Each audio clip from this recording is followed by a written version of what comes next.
What's up, beautiful people? It's Amanda here once again with another video. And as you know, today is Wednesday, which means that it's time for a little motivation. And as you know, we have started a career series called Motivation in Careers. And today we have another guest with us, and his name is Sean Gardner. And he's going to be here to talk to us about his career and what he does.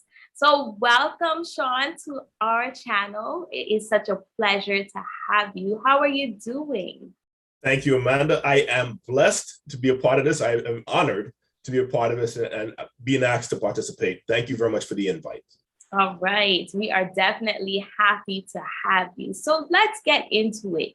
What do you do for your career? I'm an occupational therapist. I work with occupational therapy on a whole, we work with various populations. Me in particular, I work with the pediatric population, which includes children from the age of 3 to 21. I work for the New York City Department of Education. Wow, that's so interesting. Well, I've never heard of occupational therapy. So, that's something that is really different. And I definitely can't wait to hear more about it. So what I would like to know is, what would have motivated you to get into this career? What led you to this career path? From the time I was young, I wanted to be in a career that helped people. So I wanted to be a doctor and a physical therapist. And then somewhere along that path, I got introduced to occupational therapy. Now, occupational therapy is something that helps others to get the most out of their occupation. And I'm going to take a few minutes or a few seconds actually to tell you about occupation itself. As every person has an occupation, meaning if you were between the ages of 3 and less than, I say, and 18 or so, your occupation is being a student or being a child, part of your household. That's your occupation. Even as a baby, you have an occupation where you're a toddler, a child, you're growing up. It's part of life you have to develop. Children or individuals that have difficulties where they don't meet the levels that they're supposed to meet, either in their growth developmentally or in any other way, other capacity, or cognitively, they sometimes require occupational therapy to help them meet those goals. So that's where people like me come in to work with them on things like feeding themselves, dressing themselves, just grooming themselves overall, or learning to do things in school the way other students would. That's occupational therapy for the younger population. Oh, wow. That's exciting. I really I'm so excited about this, and it's so interesting to know that, there are people who are out here doing such amazing things. And so something else I would like to know is what you find is the best part about your career. What do you love the most? What I love the most is when I help someone to graduate from my services.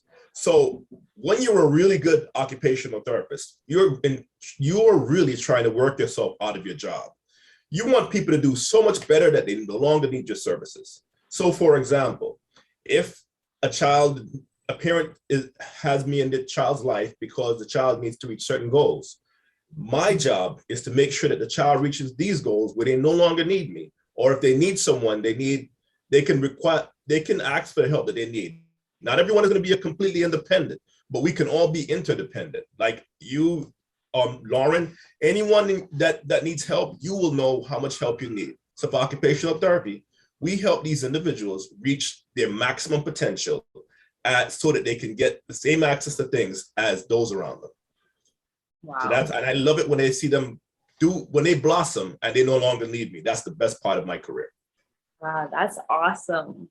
So also I wanted to know, if somebody wanted to get into this career, if they're interested, what do you think they would have to study? What did you study? Okay. Just like with me, they must have a desire to want to work with other people. You don't have to always work with children. You can work with different populations. Now, I only spoke about that one because we're not going to talk about the whole profession, only just that part for me. But you can work with adults. Mm-hmm. You can work with geriatrics, those over 55, 65 years of age. You can work with those. You can work in situations where someone is injured. They get up, they say they fracture something in their arm, their shoulder, any part of their body. They may need to relearn how to do some tasks. You might be the one to work with them, help them to know what's available, to help them reach the maximum potential possible to be able to resume their activities in life. So what they need to do is they have to do well in school. They have to want to be able to learn. They have to love learning. They have to also do their research to know what kind of schools will work well for them. If they have a love of sciences, that's a good thing. You don't have to always be you have to always be keen in those areas. I love science, but I really couldn't handle physics and chemistry. It's a little harder. So I had to really study harder in those areas. But biology was great. And in those areas, biology, anatomy, I did great. So they have to have an idea that they have a desire to be able to study and be able to devote themselves to learning about the human body, mentally, physically, what takes place within the human body, and how they can, and then eventually they're going to learn how they can help to impact that individual. All right. So of course, this is a motivational channel and we want to motivate our viewers. So what's something that you would like to tell our viewers to motivate them in their careers, and also if they are wanting to go into this career that you are in, occupational therapy? What I would tell anyone, no matter what profession you're in, is to love what you plan to do. Love your work environment. Be comfortable where you are. Be comfortable with the colleagues that you have. Because once you're comfortable and you love your work environment, you will be under less stress, and you will be much more comfortable and be much more able to do what you want to do in life. And make sure that the goals that you have for your clients, or your consumers, are the goals that you would have if that was your child or your parent that you're working with. So I tell everyone, when I'm thinking about the children I serve in the New York City Department of Education, if that were my child, I would want that child to get the most out of life. So think about it, that the client that you serve could also have been your family member. All right. So thank you so much for being here with us today. It was such a pleasure having you. And we really enjoyed hearing about your career, occupational therapy. And, I just want to say that this was definitely educational. And I'm sure that you would have helped somebody out there who might not have known what they wanted to do today to get another option. And so that's all we have for you for today. We hope that you enjoy the rest of your week and that you continue to smile and stay motivated. That's all. See ya.